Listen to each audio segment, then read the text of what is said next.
Now we move to the Q&A section. Welcome to the moderators, Professor Tam, Professor Cheng.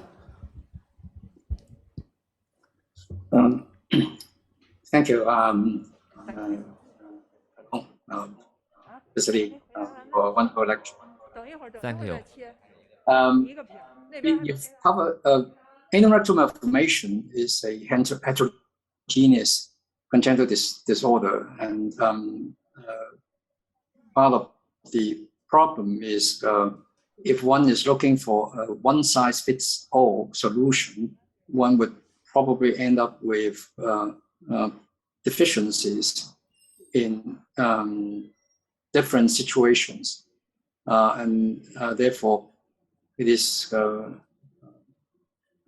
very important that you've emphasized the different subgroups of patients of anorectal malformation and how you've approached them.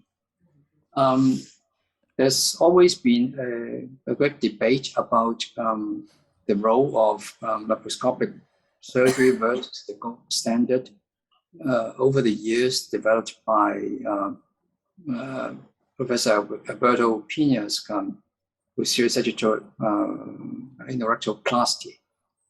I think personally I have been performing both techniques, and I feel that there has been an unnecessary polarization of the two approaches. I feel that much of the reluctance of uptake of laparoscopic approach to anorectal malformation in the rest of the world firstly originates from the excellent anatomical delineation afforded by the posterior sagittal anorectoplasty, and therefore rightly people would question if something's good, why change, or what if it is not broken, why change? I think you've shown that actually viewing from inside with magnification and good illumination, you can have as good, if not even better, anatomical delineation. However, one aspect that I think may convince perhaps the doubters a little bit more would be a more liberal use of the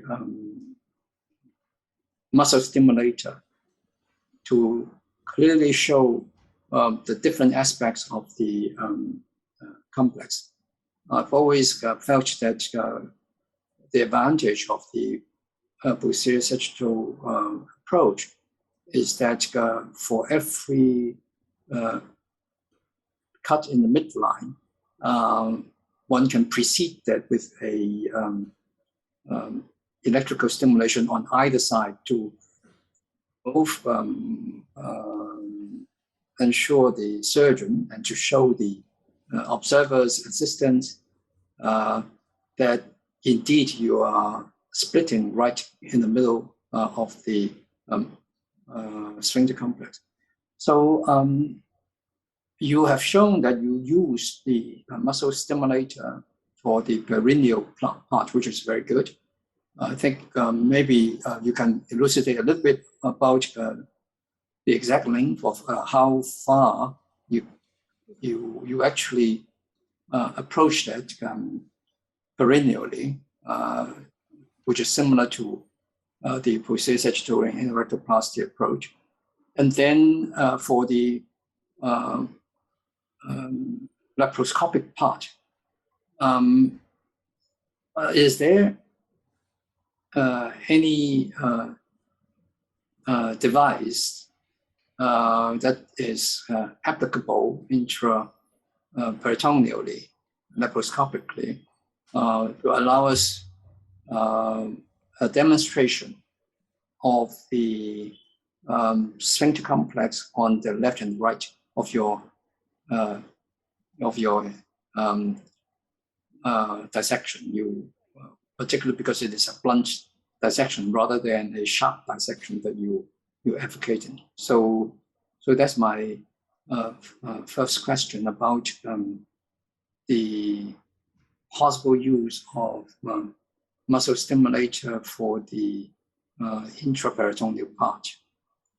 The second is also the perennial criticism of the laparoscopic approach that it may leave a diverticulum, and you've nicely shown that with your new approach, that the focus should be on the mucosal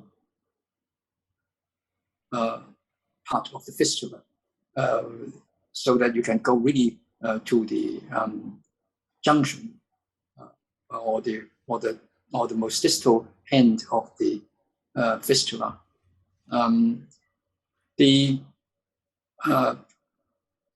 Perhaps you may share with us whether you have examined the urethra, say 1 week after surgery, to show that the urethral integrity has been maintained after division of the fistula. You're relying on the uroepithelium to heal across a urethral catheter, much in the same way of us treating perhaps small urethral fistulas from hypospadias repair, because you haven't sutured the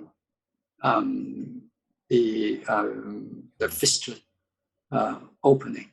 So have you shown by cystoscopic findings that indeed it heals, and how long does it take for complete urethral healing to occur? So 2 questions for you. Yeah. Thank Professor Tan for your questions. I'd like to answer your second question. The urethral diverticulum often occurred in the rectal bulbar fistula. I think this complication is technical or experience-related complication, or at the beginning of the surgeon to take this procedure for the intermediate ARM, because the rectal pouch is deep to the pelvic cavity. It's very difficult to mobilize the distal rectum. So the more distal rectum not excised, relieved. So after operation, it will develop the diverticulum. And another complication, if for the not enough removal of the distal rectal pouch, is because you cannot remove the distal pouch, the pelvic longitudinal muscle tube is covered by the distal rectal pouch. So the center of the perineal longitudinal muscle tube is not likely to visualize. This may be, the tunnel will be maybe made outside of the pelvic longitudinal muscle tube. So the complete removal of the distal rectum is very, very important for laparoscopic anorectoplasty. From our experience, the distal rectal mucosa completely removed away from the fistula can prevent this complication, because after transection of the urethral mucosa, it will retracted into the fistular tract. So only by closure of the muscular cuff, no patient in our series suffer from the recurrence of the fistula and the diverticulum. So we believe it is a reliable technique for closure of the fistula. For your first question, according to our anatomic study, the length of the longitudinal muscle tube for the neonates or infants about 3 centimeters long. It consists of the two parts. The pelvic part about 1 centimeter. Actually, it's indication of the puborectalis sling. The pelvic part of the longitudinal muscle tube is about 1.5 or 2 centimeters long. So the dissection from the perineal approach not unnecessary long than 2 centimeters under the laparoscope. Firstly, if your pelvic side of the longitudinal muscle tube is opened, as the clamp from the perineal advancing along the longitudinal muscle tube, under the laparoscopic side, you can see the tip of the clamp enter the pelvic tunnel about 2 centimeters long. So keep the dissection plane in the middle of the longitudinal muscle tube is very important. This depending on the electric stimulation from the perineal side, especially for the high ARM, the anal dimple is not very clear. So, but under the electric stimulation, you can clearly identify the center of the longitudinal muscle tube at the anal dimple. It will deeper and contracted. So make the incision in the middle. That is the marker, I think, of the pelvic longitudinal muscle tube. Thank you for your recommendation and question.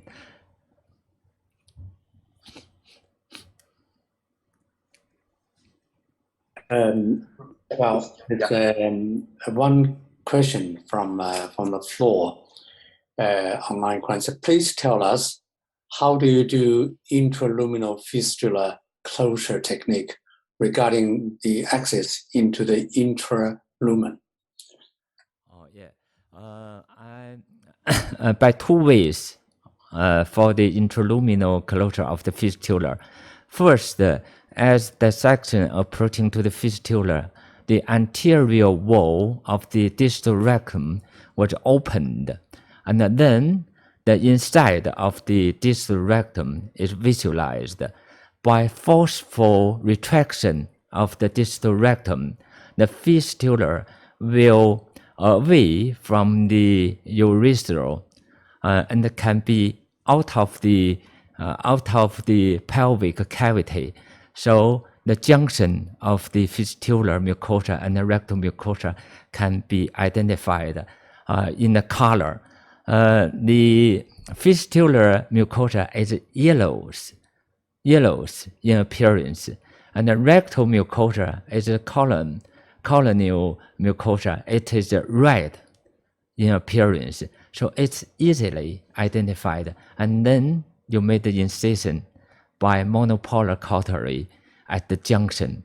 So this can prevent the injury of the urethra and prevent the residue of the extrarectal mucosa after operation may develop the diverticulum.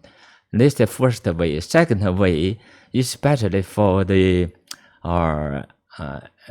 new surgeon, the young surgeon who had not so many experience on the laparoscopic anorectoplasty, and you can buy the endoscopy, the colonoscope, which is introduced from the distal colostomy into the end of the rectal port. By colonoscopy, by using the cautery, the junction between the fistula can be identified and incised, which functioning as the marker line for removal of the distal rectum. So this two-way, first way is more difficult and need your experience. The second way is more reliable, especially for the new surgeon to develop such procedures. Thank you. Professor Lee, I think that's the perennial question. If you could explain again, is that surgeons have been obsessed with closure of fistulas, meaning that they, particularly because of the posterior sagittal anorectoplasty approach, you can transect and then suture the stump. What I understand from your technique is that you do not suture the mucus, the mucosa, but you suture the muscular cuff separately. So the distinction is that, and then the understanding is that a small urethral opening as a result of the transection will heal over a urethral stent, because invariably you always have a urethral catheter in situ for a few days, and that will heal nicely. This is something that Keith Georgeson also said so when he first described the performance of this procedure. But I don't think that in the West it has taken up a lot, and that's why I asked time and again that you can reassure the surgeons that the small mucosal opening will heal and therefore does not need an extra effort of putting a suture there. Thank you for your question. It's true, we didn't suture the mucosa of the fistula. We only cover the fistula by muscular cuff. It's true, by post-operative VCU, we found some of the patients with the small leakage of the urine, but no diverticulum occurred. But we think laparoscopic anorectoplasty is different from the posterior sagittal approach because no incision, no actual incision at the perineum. Even though the mucosa of the fistula not fully closed, but the urine may leak into the abdomen cavity, not tend to the perineal wound. So the mucosa of the rectum and the fistula do not have a chance to connect it together. So the recurrent fistula will not develop. By decompression of the bladder, this small leakage can cure simultaneously by the perineal or surrounding tissue, especially the muscular cuff surrounding the fistular stump. So according to our experience, no patients suffer from the recurrent fistula. And I also noticed the literature recently report from India. They performed the laparoscopic anorectoplasty, never close the fistula, even not close the muscular cuff. But to my surprise, no patients suffer from the recurrent fistula or diverticulum. So this evidence indicates that after completely remove the rectum, the fistula can be cured by itself under the circumstances of decompression of the urine in the bladder within 1 week or 2 weeks. So you never mind the leakage will occur even without closure of the fistula layer, mucosa. Thank you. I think that's a very important clarification, because fistula is by definition an abnormal connection between two epithelial surfaces. So if you transect it and prevent the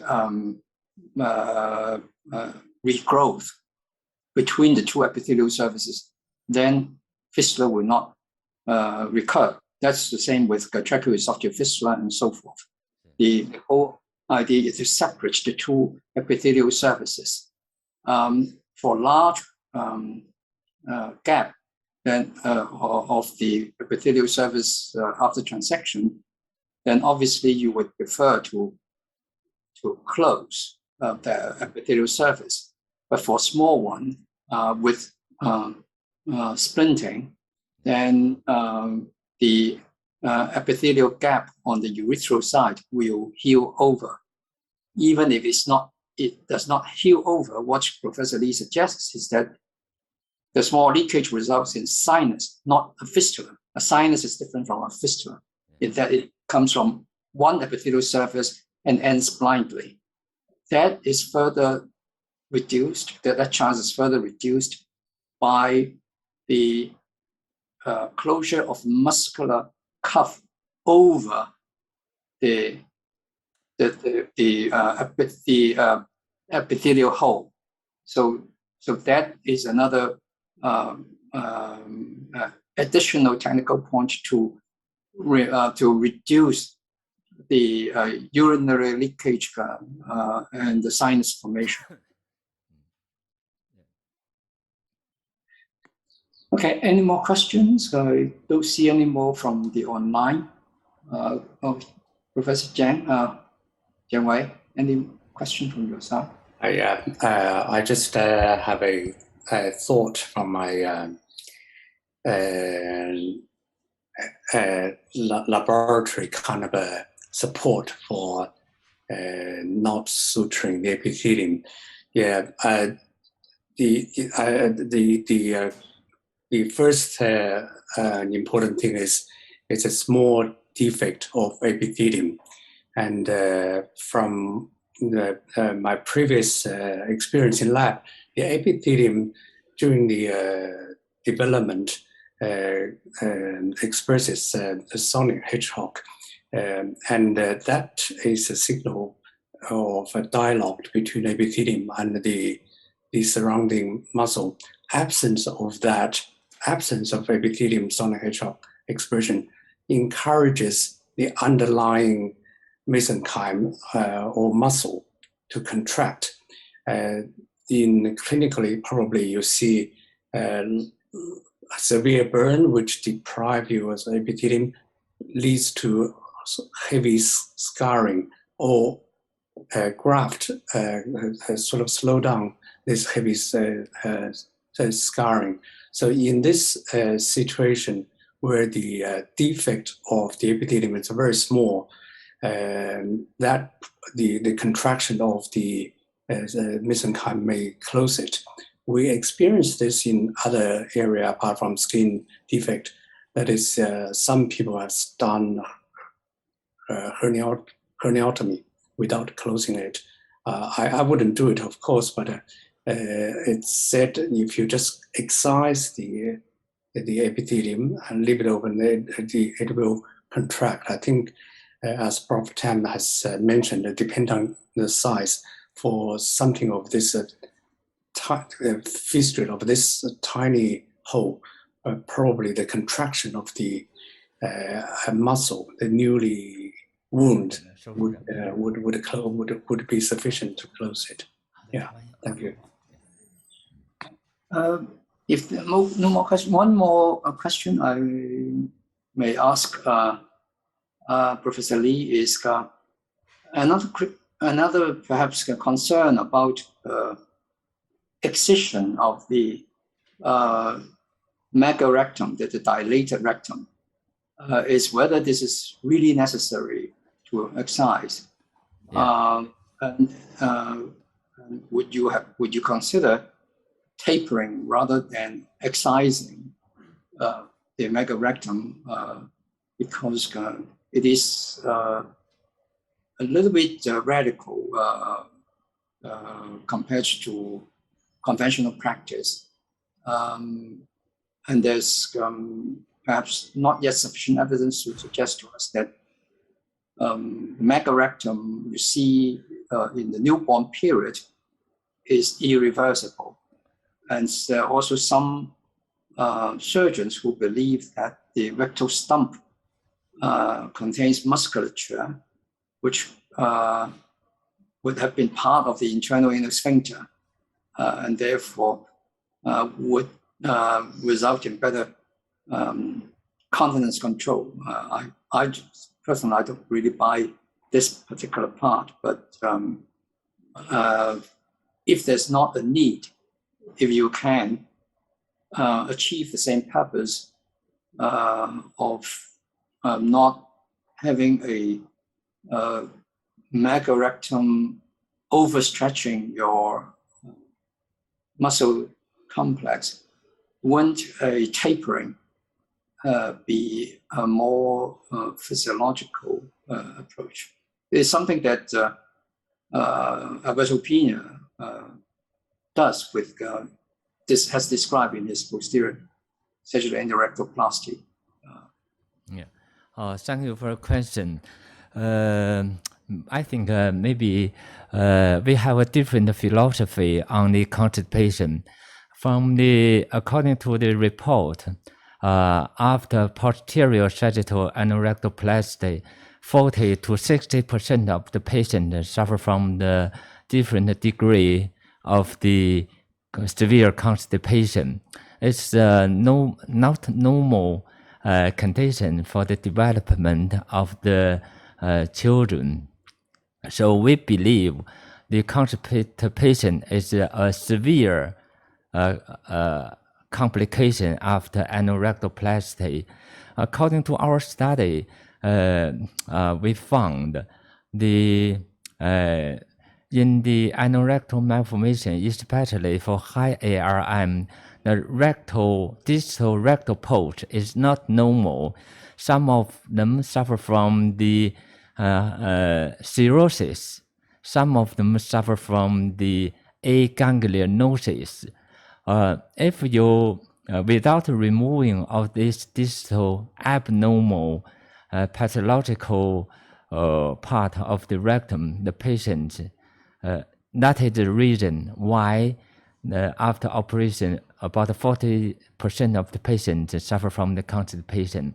So we believe the pathological changes of the rectum is one most important part of the anorectal malformation, besides the rectal pulse located above the levator ani.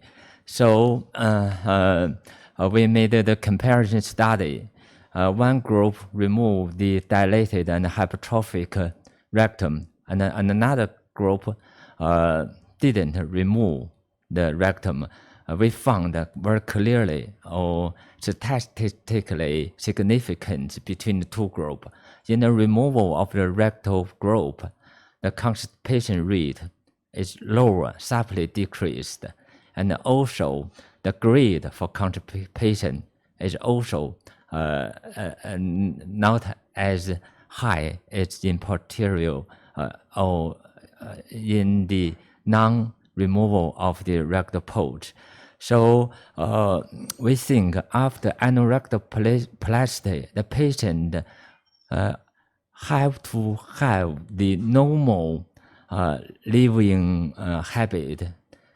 So we think the constipation should be prevented at the primary anorectoplasty to make the patient had the normal life in their school or in their social to take part in the social activities. So maybe the constipation is the future problem should be solved in future. Yeah, I still would urge you to perhaps do more study on this. Because I think that there are two reasons. One is your comparative study was between removal and non-removal, not between removal and tapering. What I'm suggesting is that you may be able to achieve the same result without actual removal, but by tapering of the rectum, and that would be much more acceptable to the majority of surgeons, unless you present very convincing. I have another removal. The reason for remove the dilated rectum is it's very large. It's far beyond the limitation of the sphincter muscle complex. So it's likely suffer from the incontinence and the rectal prolapse after the operation. So the rectum, the anus looks like the petulars. So that is the reason why remove the dilated rectum. Well, the other thing that I wanted to also mention is that constipation is perhaps the lesser of two evils between incontinence and constipation, and there are different degrees of constipation. So we should separate the perhaps a concern about intractable constipation versus some degree of constipation that requires just dietary or minimal, say, laxative management, which will occur in a lot of children, even without anorectal malformation. So I think perhaps on that symptom, I wouldn't press you too hard again, but I feel that would be another controversy that you can avoid or address rather than just press forcefully ahead with your own conviction. I think you're part of the perhaps the purpose of the workshop is to spread the gospel, so to speak. Your how you would convince more surgeons to take up laparoscopic approach for the management of anorectal malformation. There's a question from sorry to interpret.